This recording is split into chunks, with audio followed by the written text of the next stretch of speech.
Bonjour Lou. Donc, Bonjour. on voyage un petit peu, bon, pas trop loin pour ce qui me concerne, puisque Montpellier-Béziers, à vol d'oiseau, ça va, ça se fait facile et rapide, je dirais en temps normal.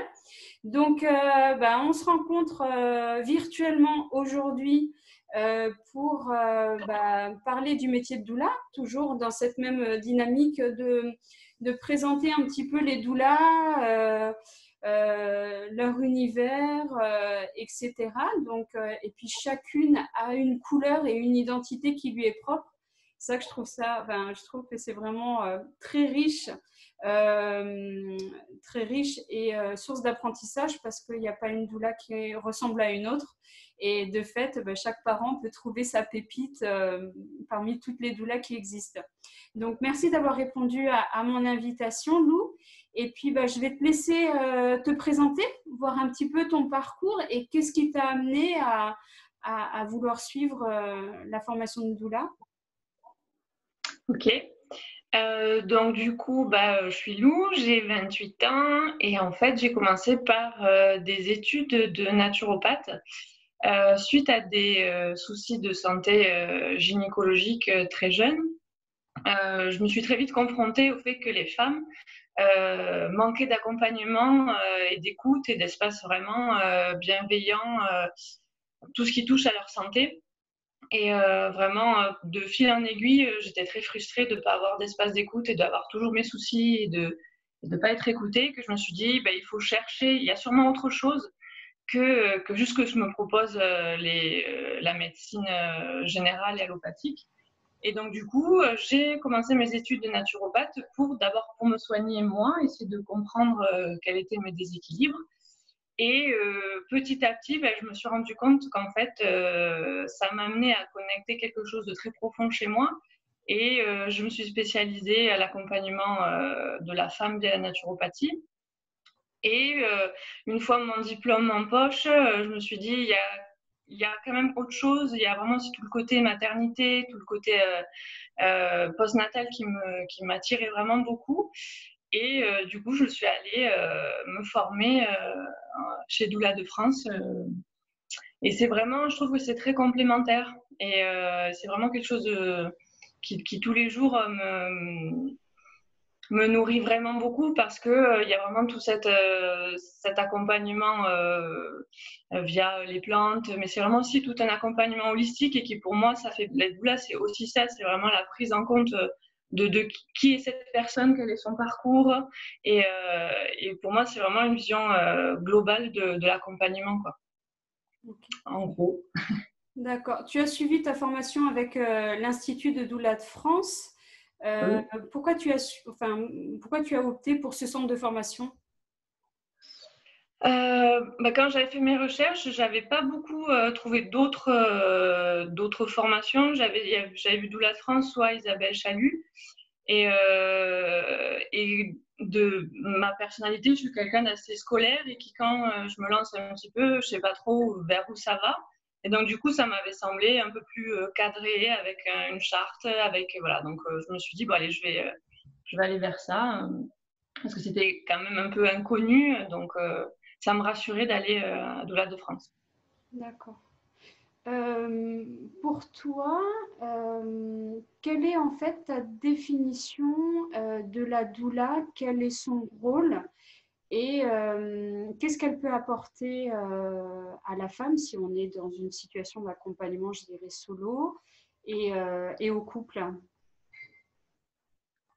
Bah, la doula, enfin, c'est simplement cette personne-là qui est juste là pour offrir un espace d'écoute bienveillant et quand il y a un suivi médical chez une sage-femme ou un gynéco ou autre, où on n'a pas forcément le temps de poser tout ce qu'il y a à poser, c'est vraiment cette personne qui est OK pour tout entendre, dire que ce soit j'ai plus envie d'être enceinte ou j'en peux plus je vais pas y arriver, je veux tuer mon compagnon, enfin toutes ces choses-là qu'on pense ne pas avoir le droit ou qu'il y a des normes ou elle est juste là pour dire c'est OK, moi tu peux y aller, je suis là pour écouter tout ce que tu as à déverser et ensemble on va cheminer pour qu'on trouve des solutions, tes solutions, parce qu'elles sont en toi. Et c'est la doula, elle n'est pas là pour coacher ou le sens, il faut faire comme ci, il faut faire comme ça.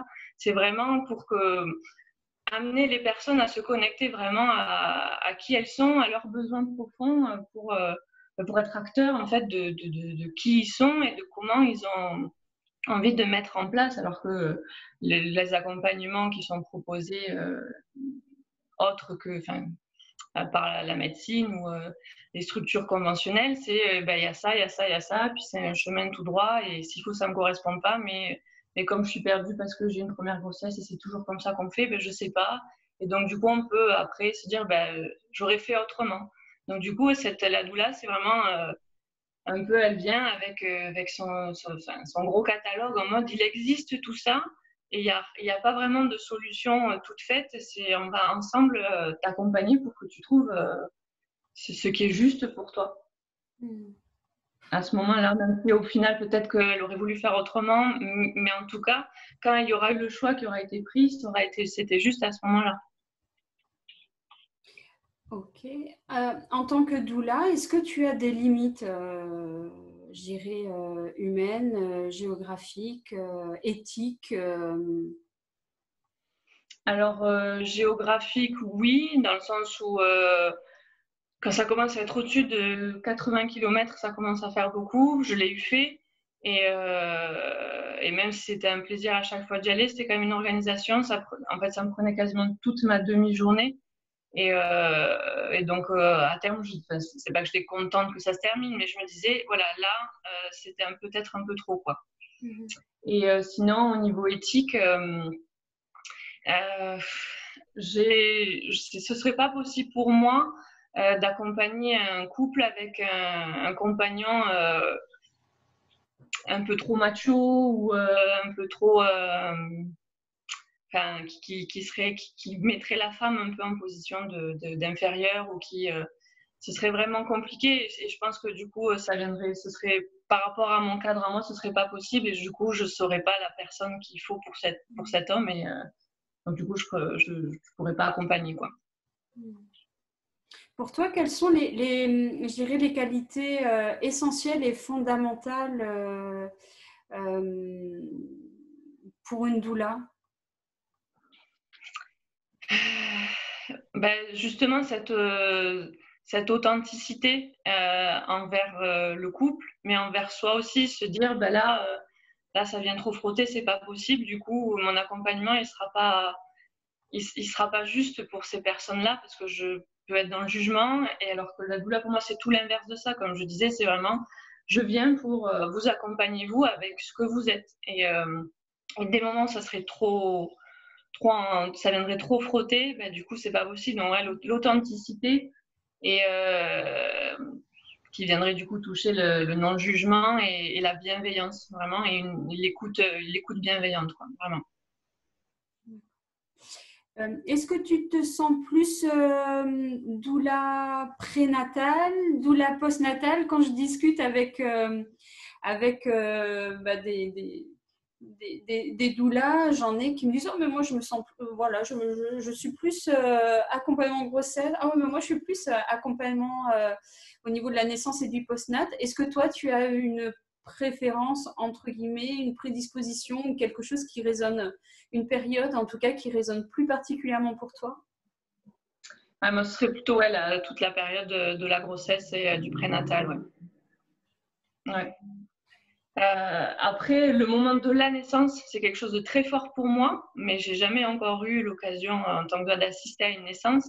Mais c'est quelque chose vraiment qui me touche par cette puissance qui émane de la femme, cette femme sauvage, quand la femme arrive à connecter ça et par l'accompagnement en fait c'est le résultat de si on a eu un accompagnement où on est parvenu à faire naître ça chez la femme si c'était son désir bien sûr, c'est vraiment l'aboutissement ultime je pense que je serais très très retournée de vivre mon premier accouchement, mais c'est vraiment tout l'accompagnement prénatal, c'est quelque chose de très parce qu'on voit vraiment l'évolution, on voit vraiment par toutes les étapes par lesquelles la maman ou le couple passe. Et du coup, on a vraiment ce lien qui est en train de se tisser. Et, il y a aussi le fait, parce que comme moi, je suis pas encore maman, tout ce qui est post-natal, j'ai un petit peu plus de réserve, dans le sens où peut-être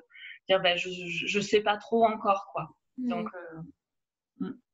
Ok. Alors, moi, je suis une amoureuse des livres, donc indépendamment de celui que j'ai écrit, je suis une grande consommatrice de bouquins. La période de confinement s'y prête bien aussi pour se mettre à la lecture et s'évader par d'autres biais. Est-ce que toi, tu as un livre que tu dévores en ce moment? alors celui-là, alors du coup, je sais pas si on voit bien, c'est Le féminin sauvage, trouver sa puissance, esprit et joie dans le corps féminin. Et donc du coup, c'est vraiment un bouquin qui fait vraiment passer par le corps. Et en ce moment, c'est quelque chose qui me parle beaucoup, comme j'aime beaucoup danser, tout ça aussi. Et il y a plein d'exercices de méditation, de visualisation pour apprendre à se connaître, à se connecter à ses émotions, à ses ressentis. Et aussi tout l'impact des émotions sur tout mon plancher pelvien et toute ma cuvette féminine. Donc il est vraiment super. Et sinon, j'ai commencé l'accompagnement de la naissance. C'est un vieux bouquin. Et j'ai commencé, j'en ai lu qu'un chapitre. Et en fait, il parle de l'accompagnement de la naissance, mais pas juste le côté très terre à terre de comment bien s'alimenter ou quoi. C'est vraiment tout la prise en compte que dans la construction d'un enfant, il y a aussi tout un être et une personne. Donc un côté un petit peu spirituel. Et donc voilà, c'est intéressant d'ouvrir un petit peu la réflexion à tout ça. Carrément. Merci pour ces partages, Lou. Si jamais il y a des parents par chez toi qui souhaiteraient te rencontrer, on fait comment? Alors, du coup, j'ai une page pro Facebook sous le nom de Ventre Lunaire. En fait, tout ce qui est ventre lunaire, c'est moi. J'ai un site internet aussi qui est ventrelunaire.com, un Instagram qui est ventre lunaire. Voilà. Donc, tout ventre lunaire, c'est moi. Ça marche. Ok, bah écoute, je te remercie Lou pour ce petit moment passé ensemble. Et puis bah on se revoit tout bientôt dans la vraie vie quand ça sera possible de le faire. J'en serai ravie. À Merci très à toi. bientôt Lou. À bientôt. Merci.